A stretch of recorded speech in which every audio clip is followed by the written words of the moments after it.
Salam alaikum, un saludo de paz, bienvenidos a este encuentro, a este congreso.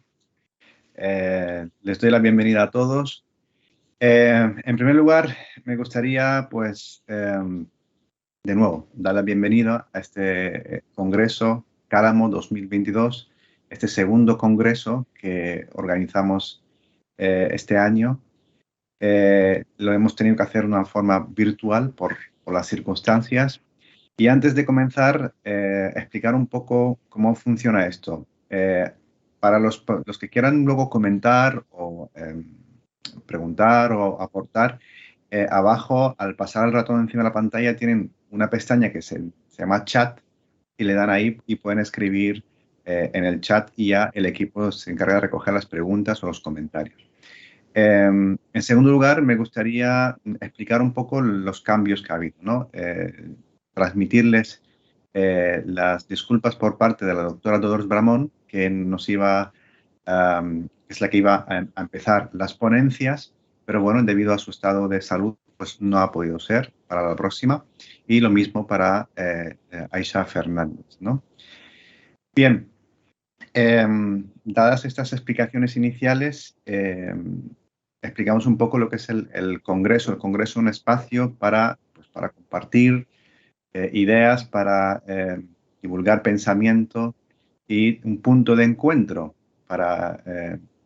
entre hermanos, entre personas que nos apasiona la tradición, la revelación, dar a conocer todo aquello que está relacionado con el Islam y con la revelación.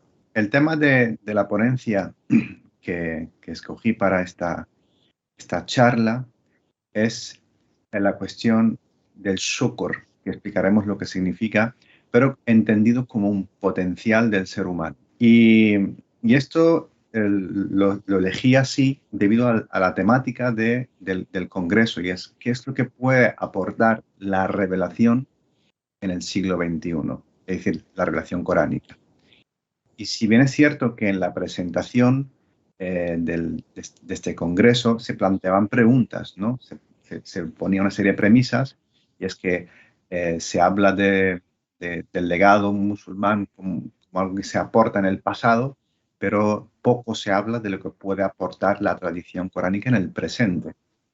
Y si nos fijamos en la realidad que vivimos actualmente, una realidad convulsa, confusa, eh, a veces da la sensación que estamos perdiendo los papeles en el mundo en el que vivimos. Es necesario algo de ideas, herramientas para poder afrontar estos desafíos en la época en la que vivimos. Y este algo puede ser el Corán. El Corán puede aportar su mensaje, puede aportar algo en este sentido. Y esta es la pregunta que los ponentes intentarán aportar hoy en las distintas conferencias. Y la mía iba, como dije antes, sobre el shukr. ¿Qué es el shukr? Cuando buscamos el verbo shakara, normalmente encontramos que significa ser agradecido, decir gracias. De hecho, en el árabe contemporáneo, alguien te da algo, respondes shukran, ¿no? Gracias. Pero ya hemos hablado en diferentes momentos y lugares sobre el lenguaje coránico. El lenguaje coránico es especial, es diferente al lenguaje que usamos los árabes, y tiene sus singularidades y sus particularidades.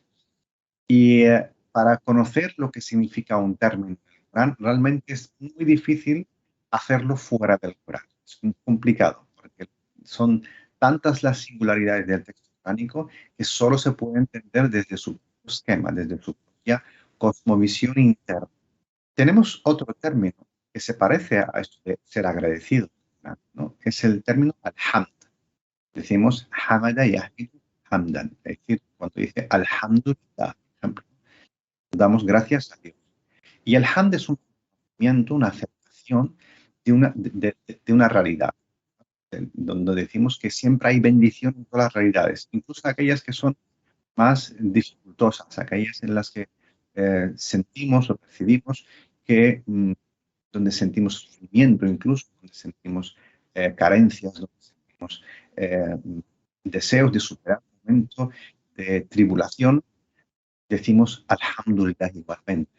porque es un estado de reconocimiento, ser agradecido, porque siempre somos agradecidos, nos da. Por tanto, el sentido de agradecer es siempre por parte de aquel que recibe, reconoce, acepta y agradece. Y este es el término que utiliza el Corán en este sentido, ¿no? Alhamdulillah. Bien, decíamos que hay dos términos en el Corán que parecen significar lo mismo. Shakara, por un lado, el shukr y alhamd. Pero cuando analizamos y estudiamos el Corán, encontramos que el Corán tiene una especie de discurso que nos plantea una serie de propósitos, grandes temas. Y estos temas los vemos, por ejemplo, el tema de la rahma, es un propósito en el Corán, al-dhikr es un propósito en el Corán, at-taqwa es un propósito en el Corán. Pero encontramos de entre estos 4 o 5 grandes propósitos, se nos cuela este término, shukr. En la Sura 76, a la 3, cuando nos habla de la creación del insan, nos dice que inna hadaynahu sabil, hemos guiado el camino, hemos enseñado cuál es el camino. Bien. Y o es shakir o es kafur, es decir, o el ser humano o es un shakir, alguien que hace el shukr, que dice gracias según la explicación así más simple, o kafur, que niega. Entonces, esta ley ya nos está planteando un problema en la definición del significado del shukr, porque la negación se convierte en antónimo del shukr. Es decir, eh, se hace difícil entender el shukr como decir gracias cuando su antónimo es una negación. O sea, negar, ¿qué es lo que se niega? Pues veremos qué es lo que se niega para entender qué significa el shukr, ¿no?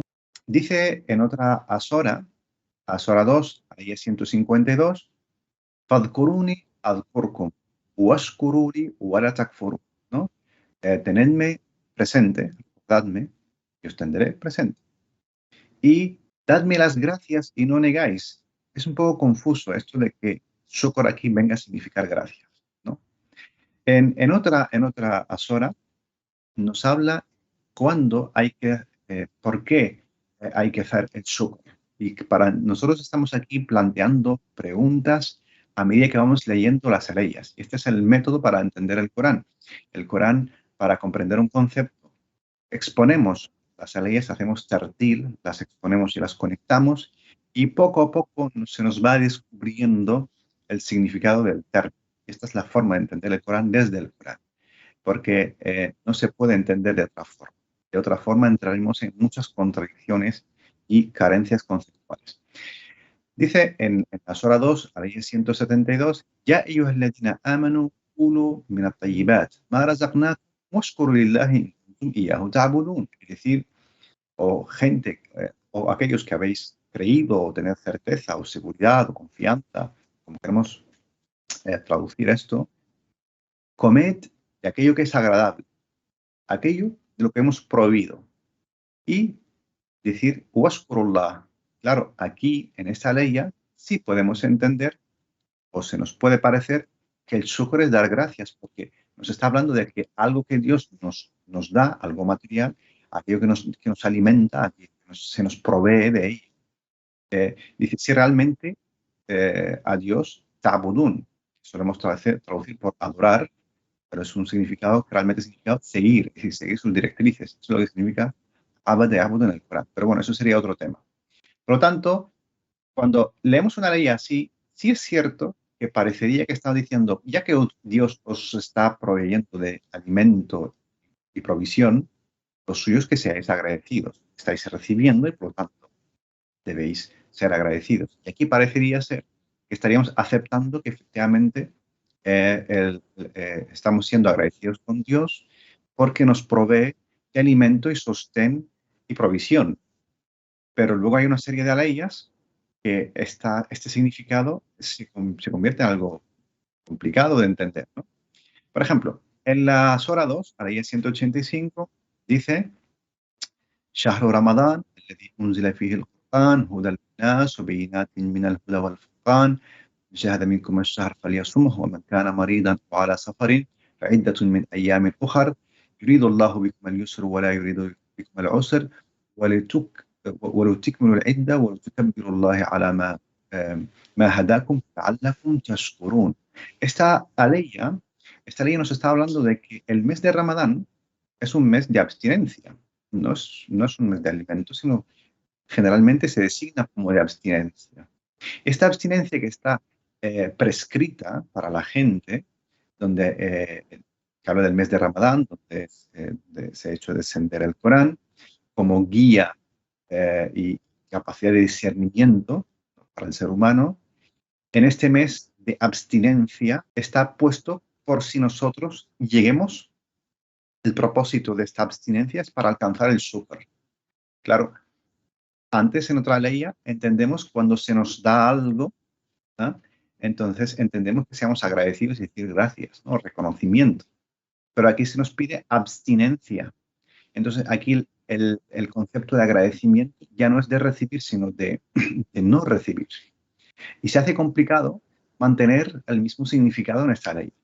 Pero se va a hacer mucho más complicado en las leyes posteriores. En la Sura 4, la ley 147, dice: ما يفعل الله بعذابكم إن شكرتم وآمنتم وكان الله شاكرا عليما. Es decir, Dios no tiene nada que ver, no tiene nada que hacer con castigarles. Si realmente sois de los que yashkurun, shakartum, si realmente habéis hecho el shukr en vida, pues ciertamente Dios es shakiran aliman. Dios hace el shukr. Claro, aquí sí me hace muy complicado pensar que Dios dice gracias. Dios no recibe porque Dios no necesita, por tanto Dios no agradece. Entonces aquí se nos hace más complicado todavía aceptar que el shukr venga a significar decir gracias. Carecería de todo sentido en esta ley. Entonces, por eso, para comprender un término en el Corán, tenemos que ir juntando las leyes y relacionarlas entre sí, hacer una tilawa, es decir, buscar el camino del término a lo largo y ancho de las leyes y conectarlas a hacer tartil para poder comprender el concepto. Y aquí, y es cierto que es importante conocer la etimología, la raíz del término, que nos da una referencia semántica, pero el significado y el propósito del término solo lo podemos comprender a través de los contextos de las leyes.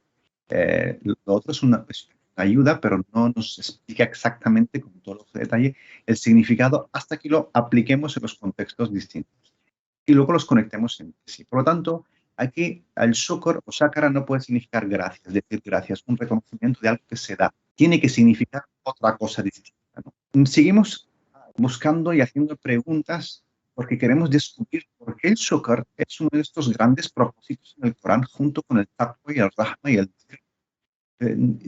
Y que este gran propósito de creación del ser humano simplemente puede significar decir gracias. Carece un poco de sentido, tiene que tener otro significado, ¿no?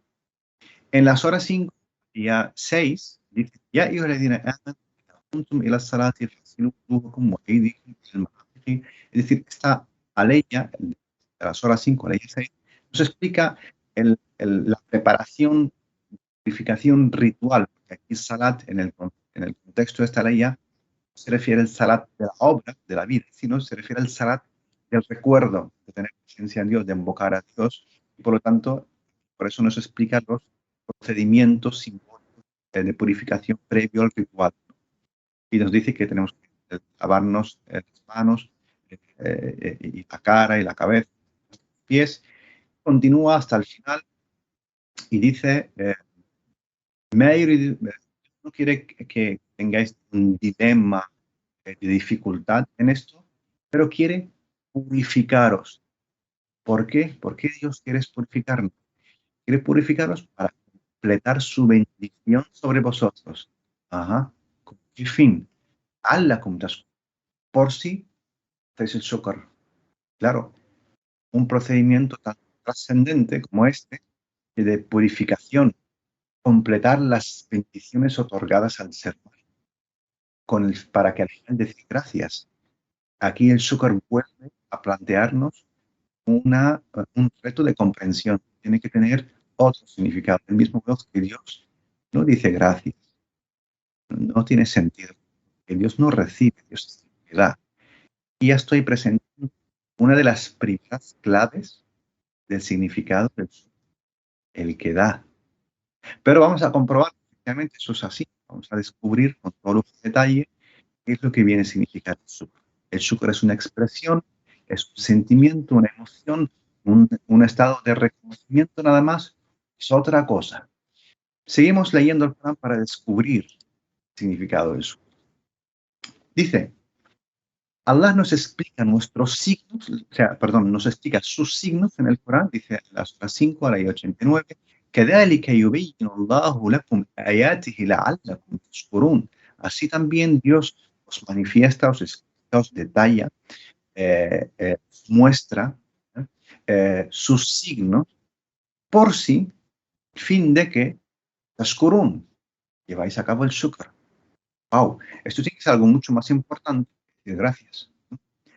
En otra azora, área 7, área 58, dice, كَذَلِكَ نُصَرِّفُ الْآيَاتِ لِقَوْمٍ يَشْكُرُونَ. Así también explicamos en todo lujo de detalle, sarrifo significa que explicas en más de una ocasión, en más de una vez, los signos, los explicamos, los detallamos para gente que yashkurun. Esta gente que yashkurun, ¿qué relación tienen con el hecho de decir gracias, con el hecho de ser capaz de comprender los signos de Dios, ¿no? Comprender los detalles de los signos de Dios, que sean la revelación o la creación? Dice en otra sora, la sora 16 al 78, Allahu akhrajakum min butuni ummahatikum la ta'lamuna shay'an ja'alakum as-sam'a wal basara wal af'ida la'allakum tashkurun. Dios os hizo salir de las matrices de vuestras madres sin que sepáis nada a priori. Cuando nacemos no tenemos conocimiento de las cosas. Pero fíjate, dice, pero os dotó de la capacidad de escuchar, no solamente de oír, sino de escuchar. Wal absar, la capacidad de observar, no solamente de ver, sino observar. Wal af'ida, la capacidad de pensar, comprender. ¿Para qué?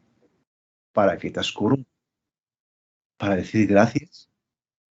Bueno, entonces estamos aquí juntando toda una serie de preguntas, como dije, para ir comprendiendo qué quiere decir Dios, Shakara y Yashkuru Sutra. Bien.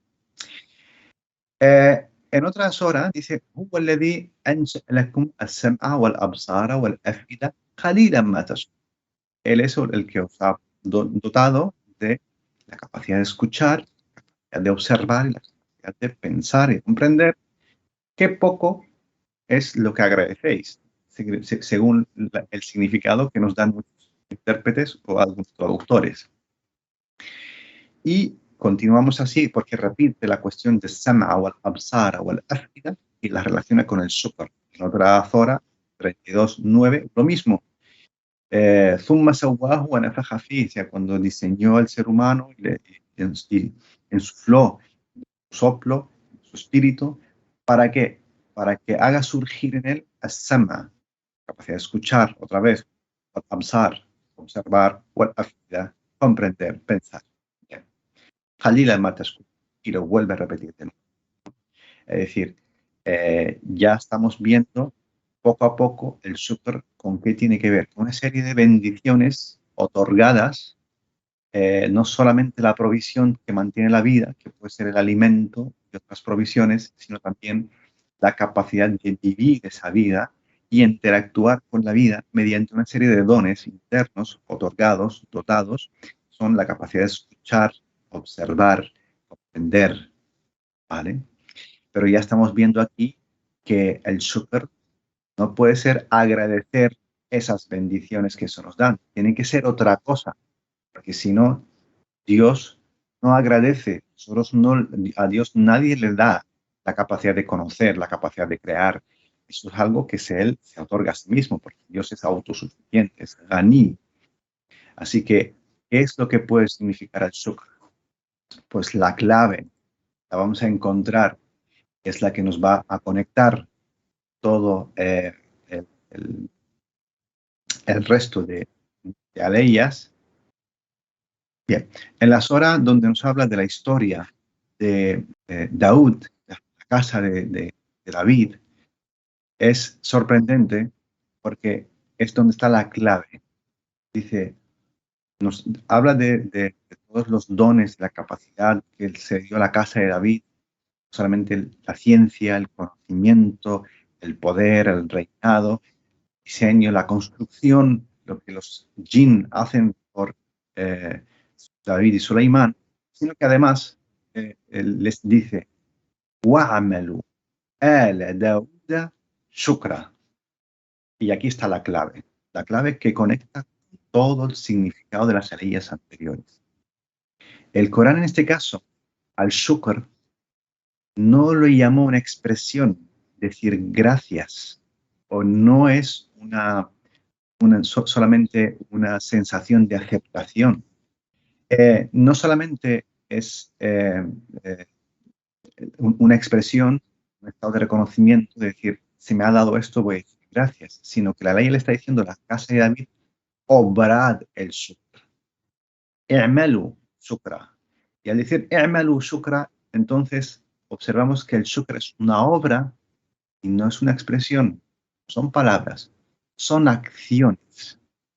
Y cuando volvamos a analizar en detalle, vamos a encontrar que el fin último es que todas esas capacidades que tiene el ser humano, la capacidad de escuchar, de conocer, de observar, de comprender, la capacidad de descubrir, la capacidad, todos los dones, las bendiciones otorgados al ser humano, son para ponerse en práctica, para que se manifiesten en una obra, en una acción. Y por lo tanto, es la llamada al ser humano de que su propósito aquí en la existencia es manifestar la potencialidad intrínseca que Dios le ha otorgado. Independientemente si estas capacidades o estos dones o estas bendiciones tienen que ver con la capacidad de comprender, la capacidad de observar, la capacidad digamos, de caudar, de juntar, de formar, de diseñar, de construir, etcétera, etcétera. Al final, la llamada es poner en práctica esa potencialidad interna del ser humano, esas bendiciones, esos dones otorgados por Dios para cada ser humano. Entonces, cuando entendemos que es la expresión, manifestación de la potencialidad, ya encajan todas las leyes. Entendemos que Dios manifiesta su potencial en la creación, por eso Dios es Shakur, y ahí se entiende perfectamente el concepto del shukr, que es manifestar el potencial del ser humano.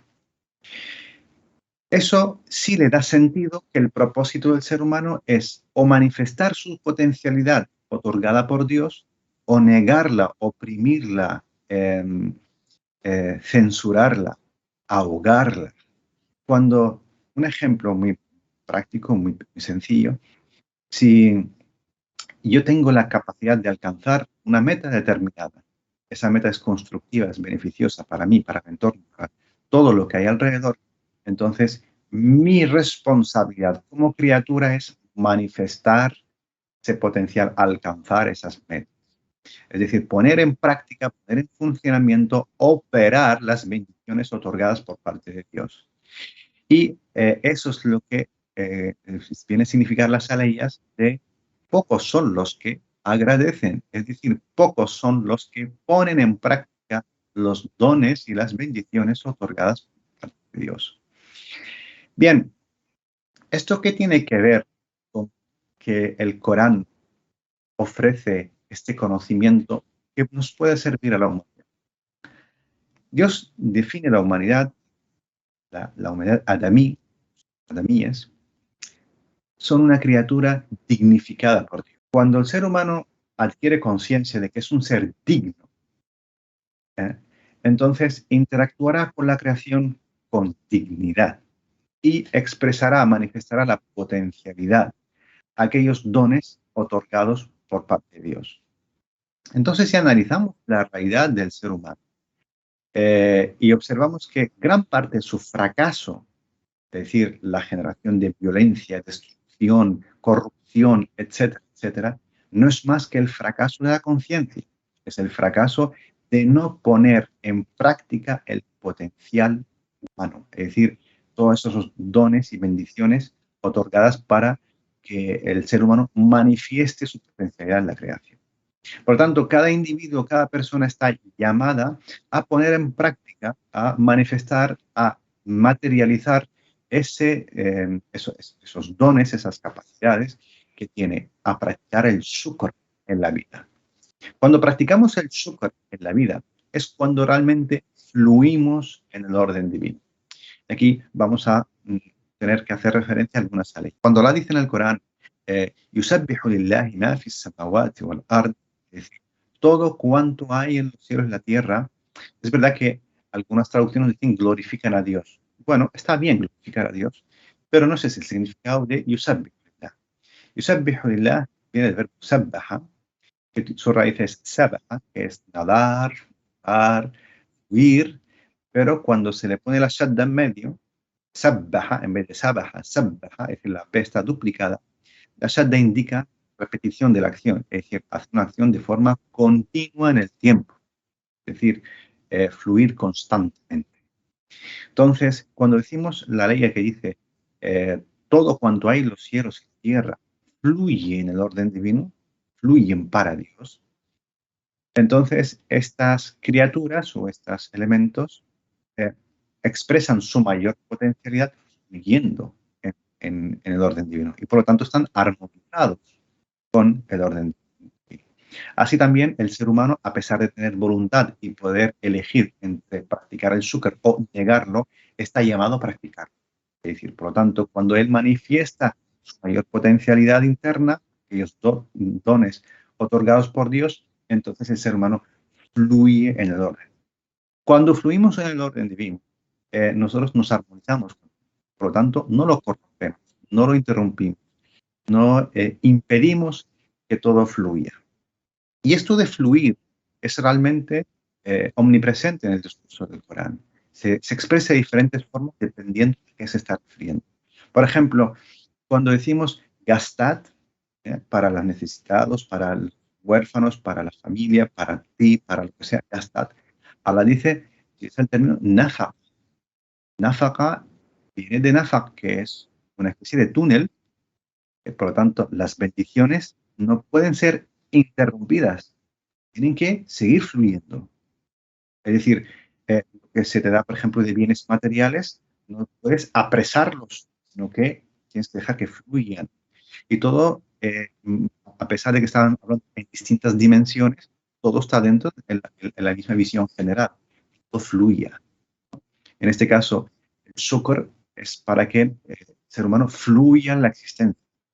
Nuestras acciones, cuando se armonizan con la creación, entonces nusabbihu lillah, fluimos para Dios.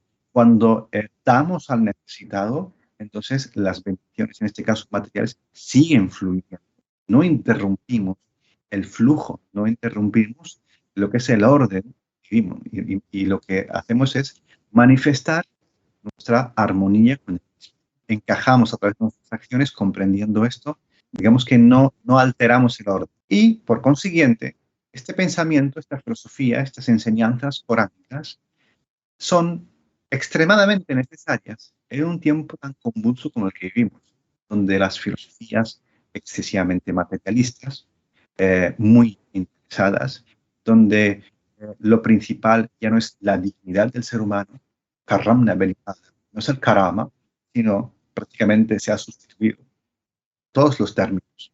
Ni siquiera vivimos en una época antropocéntrica, ¿no? Ya pasamos del antropocentrismo a el materialcentrismo, donde todo es, lo material es lo esencial. De hecho, la palabra interés es un término que prácticamente puede justificar como eufemismo cualquier barbaridad. Esto se hace por el interés de, ¿no? Defendiendo los intereses de. Esta filosofía nos va a llevar al desastre. En cambio, si lo que aprendemos es a observar al pasar, a escuchar la creación, a pensar, a comprender cómo funciona, a fluir, a expresar, manifestar el potencial al shukr, entonces realmente estaremos en armonía con la existencia y con toda la creación. Esta filosofía, esta visión, es la que nos puede ayudar a resolver gran parte de los conflictos y desafíos, independientemente si es una individual, la persona con nosotros mismos, en nuestras propias tribulaciones internas, como aquello que nos rodea de forma inmediata o social o colectiva o en grandes dimensiones. Entonces, respondiendo a la pregunta, ¿qué es lo que puede aportar el Corán como pensamiento, como revelación en este siglo XXI? Puede aportar una visión del mundo, de la existencia, que nos ayude a vivir de forma armonizada en vez de vivir de forma de no encajar en el mundo, porque estamos oprimiendo nuestro potencial como seres humanos, estamos oprimiendo las bendiciones, no estamos colocando las cosas donde les corresponde.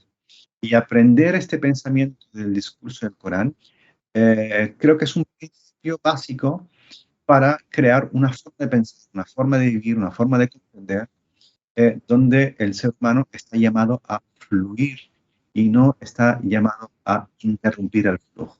Cuando nos corrompemos e interrumpimos el flujo, cuando nos excedemos, interrumpimos el flujo. Cuando negamos las bendiciones, ya sea negamos el intelecto, la capacidad de observar, la capacidad de escuchar, negamos todo aquello que tenga sentido de la creación, entonces realmente estamos interrumpiendo el flujo, no estamos haciendo el tasbih, estamos haciendo el kufr, y el kufr es la negación, y principalmente en el Corán el kufr es la negación, o de la verdad o de las bendiciones. Por lo tanto, mi opinión, forma de ver o mi opinión es el concepto del shukr.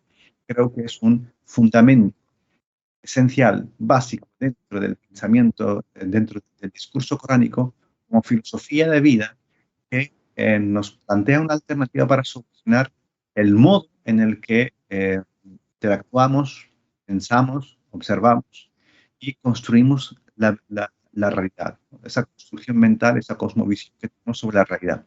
La realidad no es una, la realidad la construimos nosotros en nuestra mente y por lo tanto luego eso luego se refleja en nuestras acciones. Así que para concluir, y ahora dejamos espacio a cualquier pregunta, comentario, el shukr, si lo resumimos, y por eso tiene sentido que el shukr sea de los grandes propósitos del discurso del Corán, junto con el dhikr, con el rahma, con el taqwa.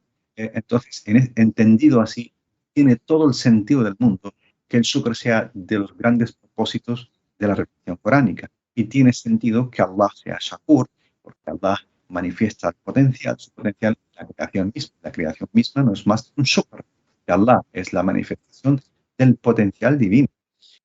Cada uno de nosotros debe buscar, conocer su potencial y manifestarlo. Y para lograr hacer el tasbih, es decir, fluir de forma armónica en la creación. Esta forma de pensar creo que es muy necesaria en los tiempos que vivimos, porque de lo contrario no estamos siguiendo hacia un camino que, digamos, que nos depara buenas nuevas en el futuro. Bueno, sin más, yo creo que con esta introducción lo dejo para que ustedes puedan aportar comentarios o preguntas o enriquecer este contenido. Cuando digo que el shukr no se manifiesta en las filosofías materialistas, porque pienso que yo entiendo que el materialismo lo que hace es poner la materia en el centro. Es decir, el propósito es la materia en sí misma y no la dignidad del ser humano. Por tanto, eso crea dos cosmovisiones distintas de la realidad. Cuando la dignidad humana está en el centro, porque el centro de todo solo puede haber la verdad, absoluto, es decir, Dios, y solo así podemos comprender el significado de la dignidad del ser humano. Entonces observamos que todo lo demás es contexto, es decir, espacio donde transcurre esa dignidad. Es decir, la materia no es más el contexto. La materia no es el centro. Salam, para actuar hay que estar conscientes de ello, así ser consciente de sus dones. Claro, efectivamente. Por eso el discurso del Corán está relacionado el Rahma, es decir, armonizarse con la matricidad de la divinidad, es decir, y el Taqwa, y el Dhikr, y el Shukr, todos forman parte de un mismo propósito. Pero el hecho de que el tomar conciencia sea algún requisito para manifestar el shukr, desde luego es así. Entonces, está totalmente correcta tu observación. Pero entonces las filosofías como el ateísmo humanista, en su opinión, niega la dignidad humana. No se trata de negar la dignidad humana, sino es jerarquizar lo que es más trascendente. Ya que nosotros, depende cómo coloquemos las cosas en su correspondiente importancia, construimos una visión del mundo u otra. Además, esto es como una cadena de ADN. En cuanto alteremos el orden de, de- de los elementos, todos los elementos son importantes, pero su orden no es el mismo. En cuanto cada cosa vaya a el orden donde corresponde, el resultado es distinto. Entonces, si ponemos la materia como la esencia de la existencia, entonces tendremos un resultado donde la materia es el centro. Si el centro es lo absoluto y la dignidad humana está por encima de la materia, entonces el resultado de la visión del mundo es distinta. Aquí no estoy descartando ni quitando la importancia a todas las aportaciones del estudio de la existencia, porque eso, de hecho, es algo a lo que estamos llamados, pero es cómo lo vemos, es decir, cómo organizamos nuestra visión del mundo y dónde ponemos, digamos, cómo categorizamos qué es lo más importante, qué es lo que encaja dentro de qué y qué es lo que está fuera de qué. Y dependiendo cómo lo configuremos, tendremos una visión del mundo u otra distinta. Y los resultados, evidentemente, van a ser distintos. Yo lo enfocaba en ese sentido. Te podría decir que la HMD entiendo que es la humanidad, ¿no? Ah, Hamd, perdón. Es la expresión más consciente del shukr. Sí, pero esa es la expresión de una sensación de aceptación. Hamd es la aceptación de la realidad. Lo expresamos en una palabra, que en verdad es una manifestación de una sensación, de un sentimiento, de una percepción. En cambio, el shukr es la expresión, es la manifestación, es la materialización del potencial interno otorgado. Sin duda, cuando nosotros decimos alhamdulillah, estamos sintiendo, evidentemente, cuando lo decimos de forma consciente, no de forma mecánica ni de forma automática. Estamos sintiendo, estamos expresando una sensación de aceptación, de reconocimiento, y por tanto eso es una sensación que expresamos de forma consciente, vuelvo a subrayar. Pero el shukr no es eso, o mejor dicho, no solo es eso. El shukr es una manifestación, tiene que ser manifiesta. Amina, el shukr, para fluir con él hay que ver con nuestras capacidades cómo potenciarlo. Por ejemplo, una de ellas, si estudio biología, pues investigar y operar con ello. Por supuesto, esto es un ejemplo, pero quien dice estudiar biología, dice construir una casa, dice ayudar a un necesitado. Es decir, cualquier cosa que expresemos debemos buscar el ihsan, y aquí ya empezamos a conectar con las temáticas, con las otras temáticas coránicas, ¿no? El ihsan es la excelencia, y la excelencia es, digamos, manifestar la máxima capacidad del shukr, ¿no? O el máximo potencial del shukr. Por eso dice en el Corán, no solamente ordena la justicia, sino también ordena el ihsan. El ihsan es lo contrario que la negligencia, que la apatía, que digamos, de la pereza, ¿no? El, el ihsan es justo lo contrario. El ihsan es la excelencia, es poner en manifiesto la máxima potencialidad del shukr. Ese sería el ihsan. Fíjense además la ley, ¿no? إن الله يأمر بالعدل والإحسان وإيتاء ذي القربى. Dios ordena la justicia, el ihsan, y automáticamente lo relaciona con la acción, dar a los más, al prójimo. Es decir, mantener fluir al nafaq, el túnel, tasbih. Van a ver que toda la terminología coránica está relacionada entre sí. Y no puede ser de otro modo, ¿no? Porque el Corán es un asunto totalmente desconexo. Y yo el tasbih, yo lo traduciría como el fluir en el orden divino. No solamente es una expresión de subhanallah, subhanallah. Evidentemente, subhanallah, todo fluye en Dios, sino es practicarlo. Es decir, fluir. El tasbih es fluir a través de la acción, no solamente la expresión. La expresión a lo mejor nos importa recuerdo, pero lo más trascendente, lo más importante es manifestarlo en acción, no alterando el divino, no corrompiéndolo, no destruyéndolo, no censurándolo, etcétera, etcétera. Yo sé que el tasbih, las traducciones utilizan glorificar, pero yo creo que está bien glorificar, pero está muy lejos del significado del tasbih. El orden divino es lo que Dios llama din. Es decir, todo se organiza en la existencia de una forma armónica. Y esa armonización tenemos la capacidad de observarla, reconocerla, comprenderla e interactuar con ella. Esto puede no sonar algo muy abstracto y trascendente, pero realmente una pequeña emoción de interactuar, por ejemplo, con un niño y ver su sonrisa y observas cómo su sonrisa tiene un efecto en ti, natural, descontrolado, si siquiera tú has controlado tu reacción emocional, ¿no? Esa reacción emocional innata pertenece al orden. Y en cambio, tú puedes condicionarla de forma negativa. Es decir, ver una sonrisa a un niño y sentir indiferencia y sentir indolencia. De esta forma, lo que estás haciendo es censurar la parte interior tuya que está conectada y que fluye en el orden divino.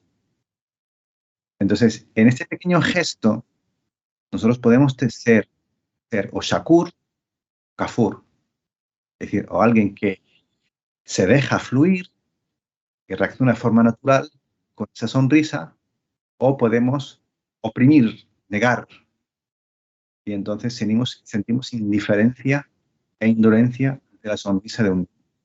Esto es un ejemplo.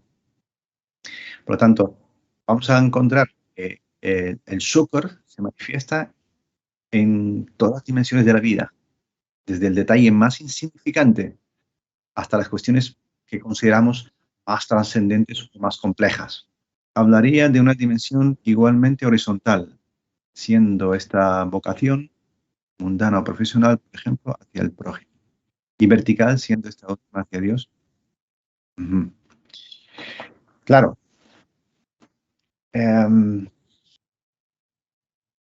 Este discurso de la manifestación del ser humano en un nivel horizontal, en un nivel vertical, a mí se me hace muy difícil comprenderlo. O sea, he leído las teorías y demás, pero es que yo no entiendo otra forma que no sea la vertical. La horizontalidad se me hace difícil comprenderla sin que sea un reflejo de... Hombre, si se planteara así, es decir, que la relación del ser humano con la existencia a nivel horizontal es el reflejo de la relación vertical y es algo simultáneo, vale, podría tener un sentido. Para mí, al menos, ¿no? Estoy hablando desde mi opinión. Sí, es decir, que esa reflexión, esa meditación sobre lo que es Dios, lo que es divino, lo que es y manifiesto nuestras acciones, podemos entender que esa reflexión y meditación es lo que se puede entender como vertical cuando tomamos la decisión o cuando ponemos operar nuestra voluntad, y la expresión en la realidad con el contexto sería la parte horizontal. Vale, sería aceptable. Al final, lo que realmente se tiene en cuenta no es la intención. La intención por sí sola no sirve para nada. Yo sé que nosotros nos hemos criado en un discurso donde o sea, todas las obras dependen de la intención. Bien. Eso contradice el discurso del Corán. El Corán no se queda con la intención. El Corán le importa más la manifestación de esa intención, tanto si es buena como si es mala. Si bien es cierto, Dios en su infinita generosidad, cuando tú tienes una intención de obrar algo, pero te sientes incapaz porque tienes las herramientas, aún así Él lo tiene en cuenta. Y en su infinita generosidad, cuando tienes una mala intención, pero te has oprimido manifestarla, no solamente no la va a tener en cuenta, sino que va a tener en cuenta esa voluntad de oprimir esa mala intención. Pero las intenciones por sí solas no es a lo que estamos llamados. Estamos llamados no solamente a la intención, sino a la manifestación de estas. Si no se materializa en acción, pierde su valor. No digo que carezca de valor, sino que pierde el valor que podría tener. Lo importante es cuando se manifiesta. Todo depende de cómo realices el acto de adorar. Adorar en el Corán es seguir. ¿Bien? Yo puedo seguir mi deseo, lo convierto en mi maestro, en mi rap. Puedo seguir a fulano, a mengano, o puedo seguir el orden divino. Entonces estoy Abudullah. Mi camino lo rijo o lo forjo hacia Dios. Eso es ibadat. El acto de oración no solamente es algo que se reduce a una cuestión ritual. El acto de oración es principalmente voluntad y acción. Lo ritual es algo, digamos, es algo instrumental. Nos ayuda al recuerdo, a tener Dios presente, a intentar a desarrollar nuestro control mediante el ayuno, por ejemplo. Pero la abada en el Corán es seguir a algo, a alguien. Es decir, estar dispuesto a obedecer esas directrices. Esas directrices pueden emanar bien del orden divino, a través de la revelación, la fitra, etcétera, o a través de nuestros deseos. Podemos ser también seguidores de nuestros deseos. Y el deseo se convierte en nuestro Señor, es decir, nuestro Rab, nuestro Maestro. Entonces hay que entender correctamente lo que significa abada y el ibada. Por lo tanto, la adoración entendida en ese sentido, sí, nuestros actos es nuestra adoración. Dice, un término que tampoco acabo de comprender es el ma'ruf, lo reconocido. A veces se traduce como el bien, pero me parece más cerca de lo acordado o lo pactado. Pues te acabas de responder. Yo a lo mejor no lo había dicho mejor incluso, ¿no? Efectivamente. Aquello que el ser humano por su propia fitra e intuición, de forma colectiva, acuerdan y que es algo beneficioso para esa comunidad, se convierte en ma'ruf. Y depende de las comunidades, pues tiene a lo mejor matices de ma'ruf distintos. Cada grupo de personas tiene un bien reconocido distinto. Lo cual no significa que este lo tiene mejor que el otro. A lo mejor los dos son válidos. Un ma'ruf aquí y otro ma'ruf ahí. Pero en ambos casos es algo beneficioso para esos grupos.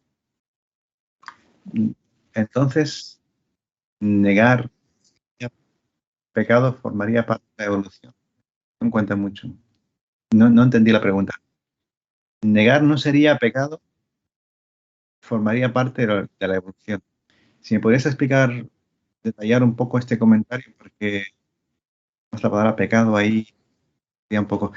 Pero se necesita la intención de los actos, ya que el dhikr es una manifestación de una intención buena de querer acercarte a Dios. ¿Vale? Y no nos quedamos ahí. Para practicar el shukr, después de la intención, es manifestarlo, materializarlo en algo, una actitud, un comportamiento, una acción.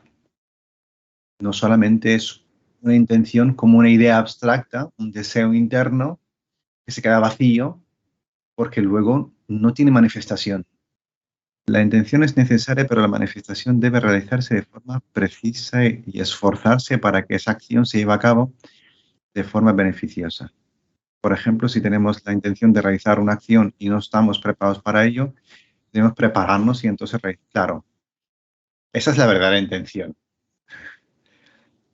Exacto. Cuando la intención es una voluntad que luego se manifiesta de alguna forma.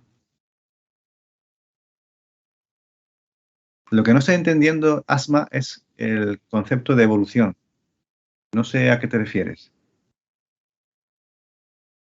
Claro, pero es que negar que Dios exista. Yo, por ejemplo, no concibo la negación de Dios, porque allá donde miro está manifiesto en todos lados. Entonces, quizás el problema aquí sería definir qué es Dios y definir qué es existir, es observar qué es lo que entendemos por lo que es real y no. Eh, Aquí tenemos un problema de definición de conceptos y evidentemente es algo esencial para poder mantener un debate. Pero yo creo que sí, todo el mundo ve a Dios. Lo que pasa es que tenemos utilizamos términos distintos. Por ejemplo, si vemos la justicia es Dios. Fíjense que en el Corán no dice Allah es al-Adil, el justo. No, no utiliza un nombre. Allah es al-Adl, es la justicia. Claro, es que hay que definir lo que es Allah, ¿no? En una, eh, ¿cómo se llama? Una definición que dice por ahí sobre Allah, el término il, es el poder que opera las fuerzas en el antiguo sumerio, ¿no? Eso, Allah es el poder. Todo lo que nos rodea es una manifestación de un poder. Y entonces, negar todo lo que observamos no tiene sentido. Es que la justicia tiene que diferir entre culturas, excepto en aquello que es esencialista. ¿Vale? Y por eso Dios se manifiesta con diferentes formas, ¿no? No tiene una sola forma de manifestarse. Y eso es algo propio de Dios, ¿no? La diversidad en la creación. La justicia es un concepto que se percibe de forma intuitiva. Un conocimiento innato nuestro es lo que percibe la justicia. Entonces, por ejemplo, volvamos al ejemplo del niño. Si yo veo un adulto darle una bofetada a un niño sin ninguna razón, bueno, y aunque tuviera una razón, tengo una reacción de rechazo. Ese rechazo porque estoy viendo un acto injusto. Alguien fuerte abusando de alguien débil. Eh, Esta es una reacción innata en el ser humano. Y ahí se ve manifiesto a Dios. Es decir, cuando yo reacciono ante esa injusticia, estoy observando con mis propios ojos una negación de Dios, porque se está cometiendo una injusticia. Y eso es el kufr, es la negación de Dios. Entonces, por eso digo que es muy difícil no ver a Dios en todos lados.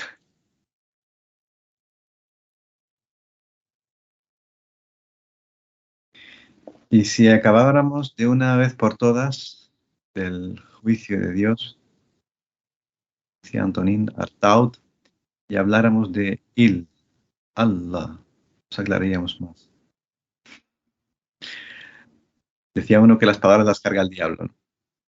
Yo diría que las palabras hay que cargarlas con lo que les corresponde y evitar eufemismos y una serie de alteraciones de los términos, ¿no? Es lo que nos mete luego en los problemas. Bien, pues si no hay más comentarios o más preguntas, inshallah, dentro de 25 minutos iniciamos la ponencia del hermano Abdelnur Prado, el Corán como experiencia interior, que tratándose de Abdelnur Prado seguramente nos dejará indiferentes. Así que la sala seguirá abierta, pero la ponencia empezará a la 1:00 punto, es decir, dentro de unos 25 minutos. Tanto por si alguien quiere descansar, tomar una pausa o lo que fuera, pues pueden hacerlo durante 5 minutos y vuelvan, inshallah, dentro de 25 minutos a una charla más que recomendable del hermano Abdul Prado. Muchísimas gracias por estar aquí. Espero que haya resultado interesante este contenido y nos vemos dentro de unos 25 minutos. Salam.